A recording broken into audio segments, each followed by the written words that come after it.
Hello, my name is Keith Boeckelman. I'm a professor in the Political Science Department here at Western Illinois University.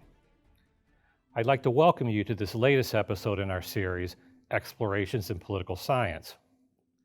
Our show examines the political issues of interest and importance to the Western community and features the faculty and students from the WIU Political Science Department. The name of today's episode, The Dreamers of Today, refers to the name of students across the state gave to a campaign asking the president to approve work permits for undocumented immigrants who, in some cases, have been in the country for decades. In the absence of a congressional consensus on immigration reform, this coalition of nonprofits decided to ask President Biden to use his presidential powers. To support this campaign, 37 students at WIU traveled to Washington, D.C. to meet with congresspersons and participate in a rally. Joining us to discuss their experience in D.C. are Guadalupe Villagomez-Ortiz, a psychology major and member of Gamma Phi Omega International Sorority, Jaime Marbán, a graduate student in Public Safety Administration and a graduate assistant at Casa Latina, and Winter Hurst-Leadicker, a political science major and president of Associated Students of Political Science, as well as the WIU Student Government Association's Director of Diversity and Inclusion. Also joining us is Dr. Julia Albarracin, a professor of political science at WIU, who traveled with the students. She will be moderating our conversation today. Today, 10.5 million undocumented immigrants live in the United States. Our economy demands workers for agriculture and the food industry, construction, and secondary sectors such as restaurants and hotels. But our immigration law does not match this demand. Without a relative who is a resident or a citizen or a college degree, it is virtually impossible to get a green card in the United States. Thus, farm workers, construction, hotel, and restaurant workers have no way of getting their papers. This is what authors and commentators mean by the immigration system is broken. After decades in the last immigration reform, the two main political parties are more polarized than ever on multiple issues, including immigration. This year, the Department of Political Science co-hosted a couple of events with Amplify, the Latin American Student Organization, and Gamma Phi Omega International Sorority. These events gave us a momentum and a critical mass of students passionate about immigration issues. In October, I was invited to advocate for a limited form of immigration reform Dr. Boeckelman mentioned, to ask President Biden to approve work permits for long-term undocumented immigrants. Guadalupe and I invited students to participate in this initiative, and we had an overwhelming response. After securing funds from the Resurrection Project, the WIU Foundation, and university professionals of Illinois, 37 WIU students, 9 employees, and volunteers of the nonprofit Western Illinois Dreamers, Dr. Heather McElvain-Newsat, professor of anthropology, Katie Valentin, director of the Multicultural Center, and I left for DC on 2 buses. All but 2 students came from Latino-Latina immigration families. Despite getting a flat tire on the way there, the experience was invaluable. We met with legislators from both political parties and attended a day of action in DC. Guadalupe, Jaime, and Winter all participated in this trip. Well, welcome, Guadalupe, Jaime, and Winter. It's very nice to have you here. I would like to know first, why do you think we should care about immigration? Well, I think we largely should care about immigration in this country because they are an integral part of our economy. They're the backbone of our nation, and they help the working class in many other different ways in our great country of ours. Okay, thank you, Winter. Jaime? I think that a reason why we should take immigration very seriously is just for the simple factor that so many immigrants come to the United States just seeking for a better life. And just for that factor alone, why are we going to demonize that? I feel like we should help them in any way that we can, just as how they want to have a better life. I'm sure that all of us would want to strive towards that ourselves. Okay, thank you. And Guadalupe, why do you care about immigration? I care about immigration because of all that they give back to our society, as well as I'm an immigrant myself. I come from family that are all immigrants, and it just has a lot of meaning for me to be able to help other people that have gone through the same thing that my family has gone through. Okay, thank you. Now, I would like to know a little bit about what you thought of the action that we participated in. Why is it important to have an advocacy event like the one you participated in? How does that complement our democratic institutions, right, like Congress or the presidency? I really think it's important that we had advocated in the way that we did, because in our country we need to make our voices heard if we want a change to happen, and by doing that we need to advocate to our public, our public servants, who are Congress, and who is the president, and that really complements our spirit as a nation through those means. Guadalupe, what do you think? I think I really liked how we advocated, just because before the event or the rally of going to DC, we kind of did some events before, either that's educating other people that we were bringing with. That way we kind of had a little bit of more knowledge on what we're putting ourselves towards. And overall, advocating is important just because it's basic human rights. And well, we would all want our families and loved ones to be with us, especially if they want a better life. Okay, thank you, Guadalupe, for that. And Jaime, can I ask you, what do you think should be the ideal immigration policy for this country? So, although immigration is a very convoluted subject in and of itself, I do think that what we were advocating for, the aspect of providing work permits for immigrants, is, for the most part, at least at this beginning, a good start for the ideal process, just because the immigration process and being able to get a green card takes such a long time. I feel like the least we can do at this moment in time is provide them with an opportunity to work, to sustain themselves and not have the fear of being deported, and being able to accomplish their dreams, which is having a better life, not only for themselves, but their future generation as well. All right, thank you. Winter, what do you think? What should the ideal immigration policy look like? I believe that the ideal immigration policy would look like in this country would be one where there is a lot less red tape when it comes to applying for, not only asylum, but also work permits, and, becoming a citizen of this country. A lot more accessible and, free. Okay. Guadalupe, do you want to share your views about this? Yeah, I think it'd be great if there was a balance between security as well as compassion.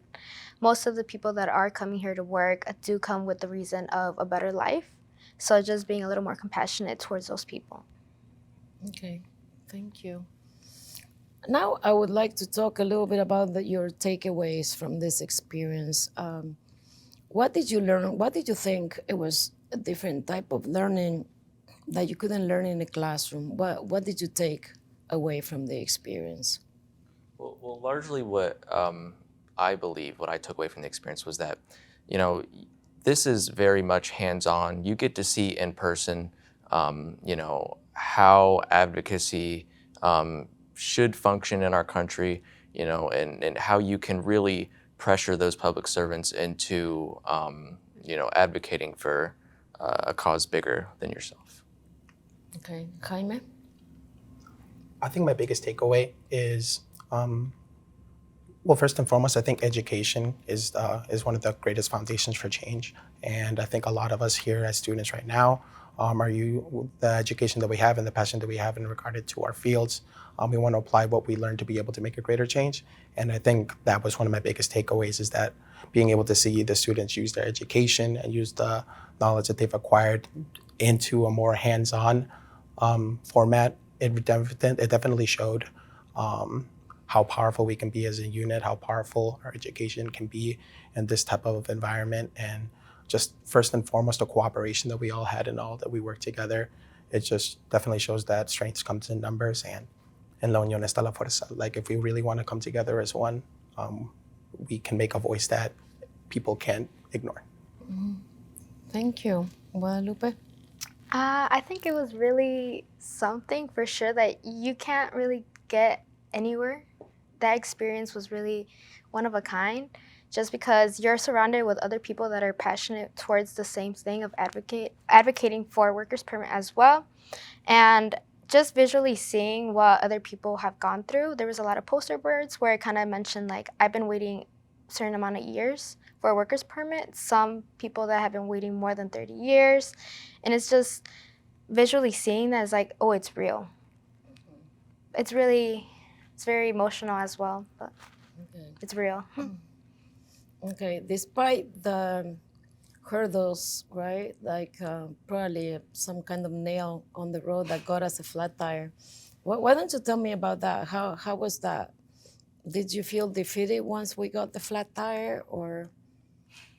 I will say that it definitely was a very impactful moment. It felt like you mentioned, it felt very defeating at the moment, but to whenever we got the issue resolved and finally got the flat tire changed, and it filled me with resolute to that I thought not even a flat tire will stop us from asking President Biden for advocating for work permits for long-term undocumented immigrants. All right, thank you for that. Guadalupe, do you have anything to add to that? Luckily, I wasn't in that bus, but I was the only one on that bus from this group. yeah. But it was, well, I felt like overall, everything we've gone through of like the wanting to make this happen, I feel like that shouldn't have made us stop. Obviously, the trip that shouldn't be our stop. I felt very, as in, we can keep going. Like there was hope in me, a lot of hope, just because I really wanted this to happen, and thankfully it did. Everything went well. Thank you to everybody that helped us with the wheel. But it was very scary just because we were not near, we were kind of in the middle of our trip and we didn't know if we were going to go back or we were going to continue. But thankfully, everything went well and we were able to continue. Great. Jaime, do you have anything to add to that? I just think that it's beautiful that despite the fact that, there was that adversity, I don't think that it swayed people's opinions on wanting to keep on going and wanting to advocate for the cause that we were there for. Nothing in life is ever going to go perfectly as how we plan it to be, but it's how we take that situation and then what we decide to do afterwards. And I think it speaks for itself that all the students were still eager to go and still eager to make a change, a positive change. Okay, now I would like you all to tell me a little bit about what you did when we set you free, right? Like after dinner the first day, everybody had a couple of hours to go and explore. What did you do, Winter, with that time? Mm-hmm. And on the last day too? Well, on our initial first night in D.C., after we had left the restaurant, myself and a group of other WIU students had gone to the Lincoln Memorial, which was at the National Mall, of course. We felt that it really symbolized the impactfulness of our trip. And of course, we went to the World War II Memorial as well as the Washington Monument. Okay. Jaime, what did you do? I did the same thing. We were actually in the same group. Definitely sightsee. I think it was very beautiful to see a lot of our prominent nation's history. I think for me personally, the Lincoln Memorial was definitely one of my favorite things to see at the time. And it's just surreal to be in a different state and be able to see a lot of things that we study about and like we see, but being able to see it in person is a whole different experience. And on the last day, what did you do? On the last day, there wasn't that much, a little bit more sightseeing, more so in the center of the city. A little bit of buying some things here or there for family back home. Like that. Family, that's nice. Wow, I was actually in the same group. So, but it was really amazing being able to see all the monuments, especially because I never imagined myself in a million years going to Washington, D.C. and experience this myself. So it was just really surreal. I shared a lot of pictures with my parents. They're really proud to be like that I'm able to advocate for our people as well. And well, while we went as well, it was during the night, so everything just looked a million times better.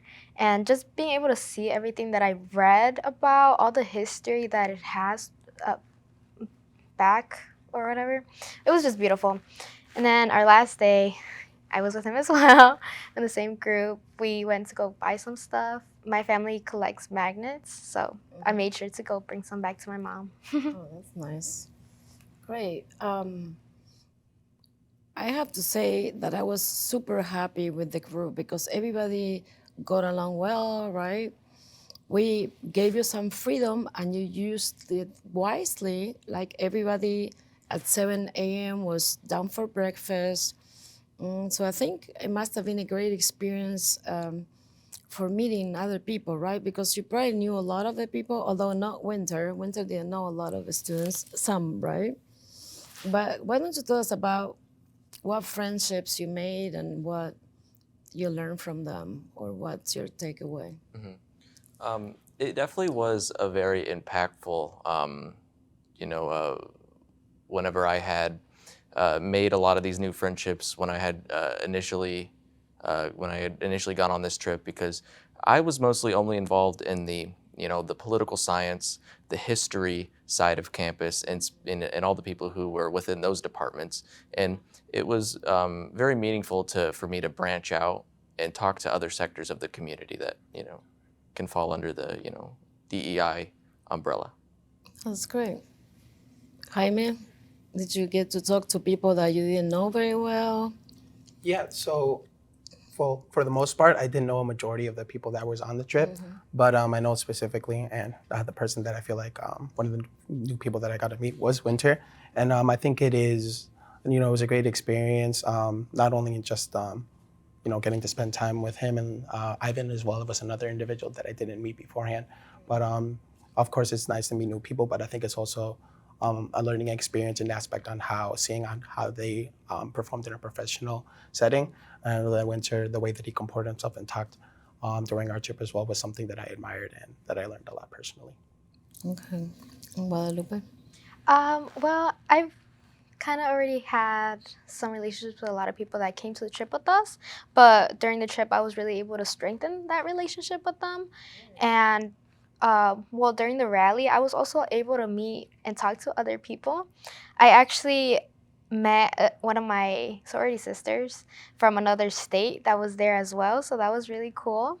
And I was able to make friends with this other girl that was right next to me during the rally. She was actually from Texas. So it was really interesting being able to network with other people and, of course, like make that relationship because we all share the same values and support the same advocacy of supporting workers' permit. Okay, great. What do you all expect for the future? Like, how can we continue this with this group, with this type of activity in the future, do you think? How do you foresee us going in the near future? Well, what I hope to see in terms of future plans with regards to long-term undocumented immigrants and through this work permit initiative is that, hopefully we can pressure Congress by means of, critical point in our pressure groups in order to have them to pass these important pieces of legislation to make it more accessible, to have less red tape, to truly just embrace, the motto, e pluribus unum. Okay. Jaime? I think that, change, especially something of this magnitude, takes time. And I think one of the things that helps with that change is just simply what we're doing right now, is speaking about it, not only just advocating like how we did at DC, but, things like this, or speaking about it to your peers, having had them, speak about it to their peers. Typically, the way that I view it is educating others, not only in our experiences, but perhaps specific things as well that we learned on that trip. And that kind of inspires them to learn more about it. And then hopefully they take what we taught them and do the same thing. And it's kind of like a rippling effect. The more that we speak about it, the more that we teach others, they will teach their peers, and then it just keeps on going on. And hopefully we can inspire others to do similar things to what we did at DC. That's great. I would have to agree with that. I think, continue having similar events that we did that support immigrants. That way, it's not something that we did during that time, but it continues to be being done, as well as, well, hopefully we made an impact towards the people that came with us, that they're able to share that with their families and friends. They're able to share that with social media, because social media platform is big, it's huge. So being able to make that little part of change is really important, just because all of us have our own little grain of sand in this. Great. I'm thinking of taking this to the next level. So our next trip, instead of going to another state, we would go to another country. How would you feel about doing, well, Jaime is gonna graduate, so it's gonna be too late for him, but how do you feel about going to Argentina to take a political science class in Latin American politics in the future? I would feel that it would be a very important step, not only symbolically, but in terms of actual action in our campaign for work permits for all, because we can be in the heartland of where the majority of these individuals who seek these permits are, and we can advocate to them directly and see what their views are on the matter. Okay. Well, Lupe, how would you feel about a trip like that? I think I'd be really nervous, but obviously, yeah, and I'm gonna graduate soon. But I think it's something that would really impact a lot of those people that will be involved in it. And as well, like he mentioned as well, like it's somewhere in South America, which a lot of immigrants do come from. And having that overall surrounding can really impact yourself and maybe even grow your passion towards it. Okay, great. Now, a last question that I have for you is, what would you like to tell others about DC, this experience? What would you like them to know or remember? Well, what I would like for people watching this to remember about our advocacy trip in DC is that don't ever believe that you yourself cannot make a positive change, because even as an individual, it only takes one person to impact history, and it's up to you to make sure that it's positive. Jaime? I think my biggest takeaway, and I kind of touched on it a little bit before, but you can do a lot with just a singular idea. This started out as something small, and then it ended up being something huge. And so long as you have passion for something and you see that something is wrong, you just have to advocate for it and go for it. Adversity prospers growth. It might not be easy, but so long as you have a vision and you see that something's wrong, the biggest way to dispel fallacies within our society is to advocate for that change. Thank you. Guadalupe? I think I definitely learned that nothing in this world is really impossible. You and I kind of worked together before with the little small program with Cartas de Amor, which was writing letters to immigrants and supporting immigrants. And with that, you called me later on if I was interested in, helping you make this trip. And obviously it was just like an idea, but it turned to something really big. And well, I'm really passionate towards this. I'm an immigrant, my family's are all immigrants. So I know that this was something right that was really going to be beneficial. Hopefully in the future, President Biden is able to, Make it policy change? Yeah, make a policy change, and just hopefully there's a difference later. And kind of like they mentioned, no change is little change. Everything can just really help. It's a leading towards something big.